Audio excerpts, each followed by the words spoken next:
আমাদের বাংলাদেশে যিনি সংস্কার বিষয়ে এই মাঠে এটা নিয়ে এসেছিলেন, এটা হলো যে কাইয়ুম ভাই। উনি এখনো জীবন্ত আছেন, আমরা জীবন্ত ওনাকে পেয়েছি, এটা আমাদের জন্য একটা ভালো দিক।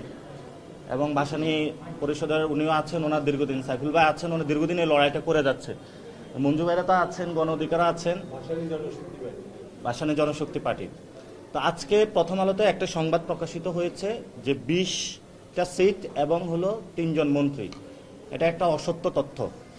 এবং আমরা এই সময় মনে করেছিলাম এই নির্বাচন আসলেই যখনই কোনো সংকট বাংলাদেশে আসে, এই সংকটের মধ্যে আগুনে ঘি জ্বেলে দেয় প্রথম আলোর এই ধরনের অপসাংবাদিকতা বন্ধ করতে হবে।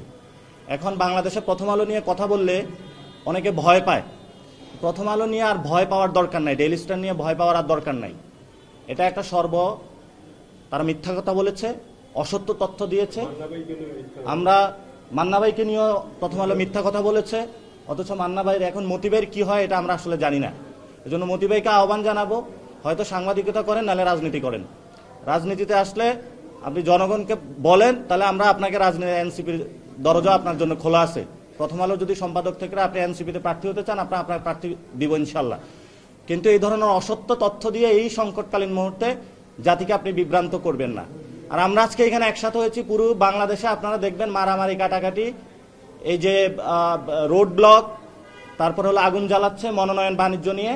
এই সংকটকালীন মুহূর্তে আমরা এই মনোনয়ন বাণিজ্য এইসব কাজ না করে এখানে একীভূত হয়েছি সংস্কার বিষয়ে কথা বলার জন্য।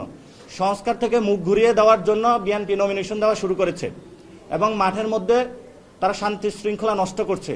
কিন্তু আমরা এই জাতির যে সংকটকালীন মুহূর্তটা, সেই জায়গা থেকে আমরা মনে করি সংস্কার প্রক্রিয়াটা এগিয়ে নিতে হবে।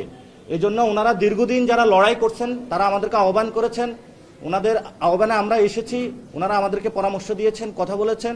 এবং আমরা সবসময় বাংলাদেশে যারা এই সংস্কার প্রক্রিয়াটা নিয়ে এসেছিলেন, আওয়াজটা তুলেছিলেন, ওনাদেরকে আমরা পাশে পেয়েছি। ওনাদের প্রতি আমাদের আজীবন শ্রদ্ধা, আমাদের শ্রদ্ধা ভালোবাসা থাকবে। এবং ওনাদের যে ফাইট, ভাসানী যোগেন মণ্ডল থেকে শুরু করে যারা এই সংস্কার প্রক্রিয়া বাংলাদেশে হলো জারি রেখেছেন, তাদের আমরা পথে থাকবো ইনশাল্লাহ। তবে আমরা পার্লামেন্ট হাউসও ছাড়বো না, আমরা পার্লামেন্টও যাবো ইনশাল্লাহ।